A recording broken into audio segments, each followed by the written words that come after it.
Cette semaine, j'ai mené le plus grand combat de ma vie.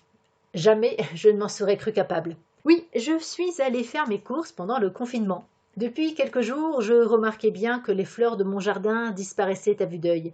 Et puis, j'ai fini par surprendre mon compagnon en train de les grignoter. Je me suis alors dit qu'il était peut-être temps de remplir de nouveau le garde-manger avant qu'il ne s'en prenne au cactus. J'ai donc bravé le Covid pour remplir une mission hautement humanitaire. Alors, faire ses courses pendant le confinement, c'est spécial. Il faut monter une stratégie pour optimiser la sortie. Étape 1. Repérer le supermarché le plus proche, celui qui est très cher et où d'habitude on ne va jamais. Étape 2. Imprimer et remplir l'attestation de sortie en vigueur, un document qui change aussi vite qu'un costume d'Arturo Brachetti. La glisser dans mon sac, sans oublier un flacon de gel hydroalcoolique et des lingettes désinfectantes, on ne sait jamais. Étape 3. Mettre ma tenue de camouflage, mes Rangers et un bandeau rouge autour de la tête parce que ça rend beau. Étape 4.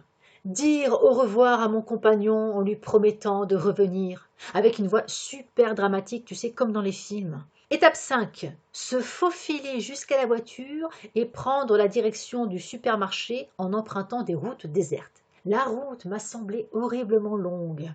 Je me sentais un peu comme Tom Hanks dans Seul au monde, mais sans la plage et sans Wilson de ballon de volley. Étape 6. Se garer sur le parking et trouver un chariot. En frotter la poignée avec des lingettes désinfectantes. Je savais bien que ça serait utile. Étape 7. Faire la queue à l'extérieur du magasin. Moi, c'était la première fois que je faisais la queue à l'extérieur d'un supermarché. J'avais déjà attendu à l'extérieur, mais c'était à Disneyland.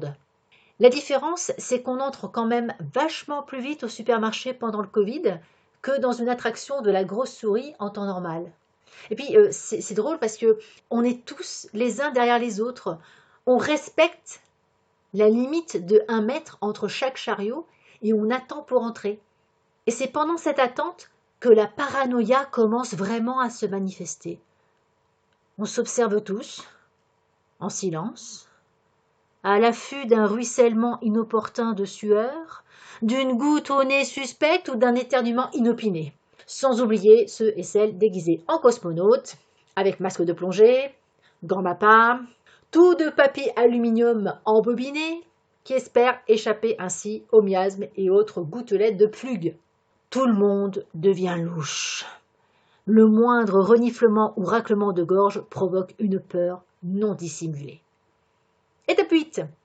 Se retrouver face au videur de la boîte, face au vigile chargé de la régulation des flux entrants. N'empêche que j'ai failli me faire pointer à cause de mes Rangers. Étape 9. Se retrouver à l'intérieur du supermarché. Wouh! Alors là, je me suis transformée en ninja. Je me suis découvert des compétences physiques de ouf. J'ai sauté de rayon en rayon, attrapant conserves et produits frais, tout en esquivant les autres clients par de magnifiques entrechats. On aurait dit Nourieff participant à Ninja Warrior.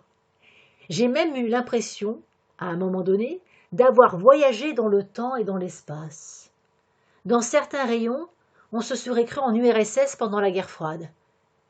Ils étaient tous vides, notamment ceux du papier toilette et des pâtes. Par contre, le rayon diététique était blindé.